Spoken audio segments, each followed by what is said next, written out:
सर्वांना माझे नमस्कार. माझे नाव आदित्य श्रीकृष्ण लोणकर. माझ्या शाळेचे नाव जी.प. उच्च प्राथमिक मराठी शाळा वडिना बुद्रुक. वर्ग 6. आजची गोष्ट. एक बकरी व त्याचे 7 पिल्ले. एका घनदाट जंगलात एक बकरी व त्याचे 7 पिल्ले राहत होते. तिथे एक मोठासा कोल्हा पण राहत होता. कोल्ह्याला वाटायचं की आपण बकरीच्या पिल्लेला खावं. आणि एक दिवस बकरी म्हणाली पिल्ल्याला, अरे बाळांनो, आज मी चारा आणायला जाईल तर तुम्ही घरीच राहाल, ठीक आहेस? असे म्हणाले. आणि मग म्हणाली बकरी, मी हे गाणं आले तरच तुम्ही दरवाजा खोला. दरवाजा खोलो मेरे प्यारे बच्चों, मम्मी है आई, अरे जल्दी खोलो खाना मजेदार ले आई. हे गाणं म्हणल्यावरच तुम्ही दार उघडायचं की. मग बकरी गेली आपलं चारा आणायला.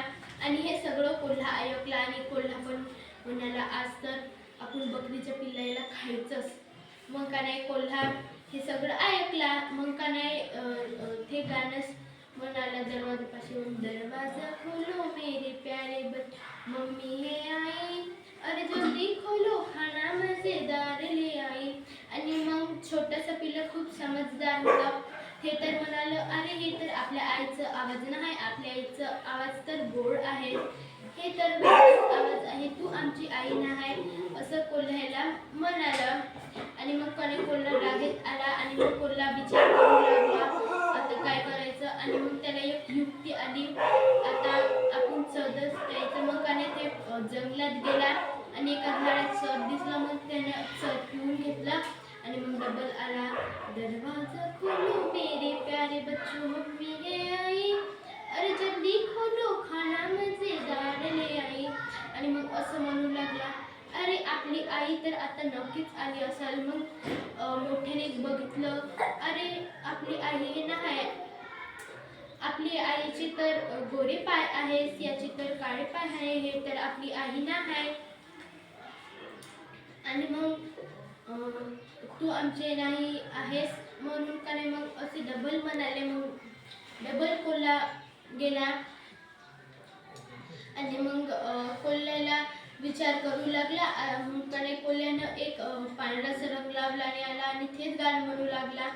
आणि आता तर आपली आई खरंच आली असेल.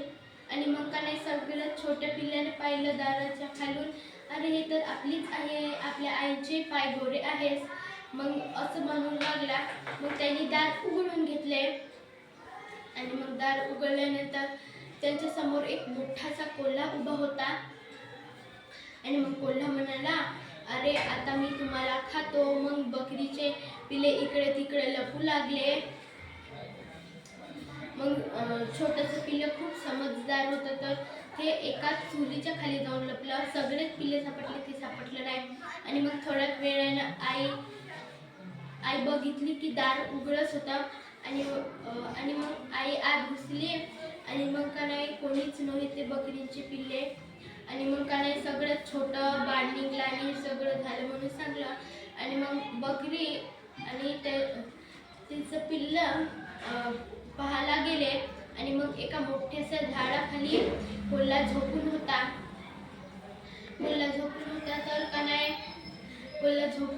तर बकरीला पोत्यात पिल्ले दिसले. आणि मग का नाही त्यांना एक युक्ती आली की आता आपण पोतं फाडून घेऊया. मग का नाही त्यांनी पिल्ले आणि त्याची आई गेली आणि ती पोतं फाडली. आणि तिथून बकरीला काढले आणि त्याच्यात दगड भरून ठेवली. आणि ते पोतं शिवून घेतले. आणि मग का नाही थोड्या वेळाने कोल्हा उठला.